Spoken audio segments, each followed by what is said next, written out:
நெல்லையும் ஆணவ கொலையும் பிரிக்க முடியாது.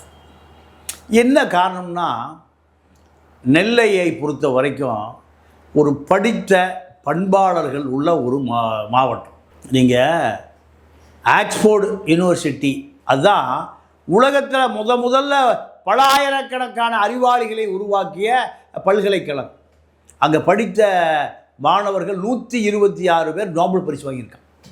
152 பேர் ஒலிம்பிக்கில் தங்கப்பதக்கம் வாங்கியிருக்கான். எவ்வளோ பெரிய கல்வி!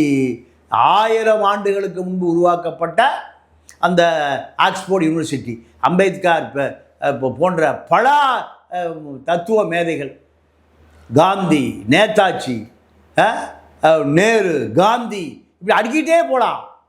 அத்தனை பேரை உருவாக்கிய அந்த ஆக்ஸ்போர்ட் யூனிவர்சிட்டி, தென்னிந்தியாவின் ஆக்ஸ்போர்ட் யூனிவர்சிட்டி எது தெரியுமா?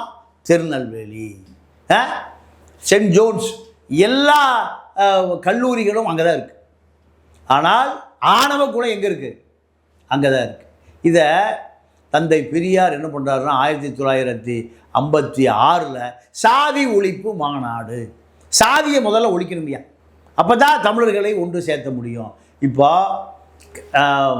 கவின் சுர்ஜித் ஒருவர் மரணமடைந்து விட்டார், ஒருவருக்கு தூக்கு தண்டனை கிடைக்க போகுது.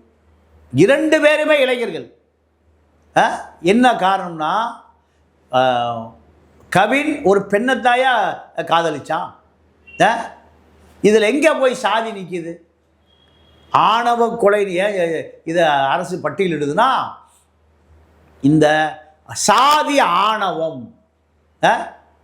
இப்போ 2 பேருடைய வாழ்க்கையும் முடிஞ்சு போச்சு. கண்டிப்பாக நிறைய சாட்சி. இந்த சுர்ஜித்துக்கு கண்டிப்பாக ஆயுள் தண்டனை கிடைக்கும்.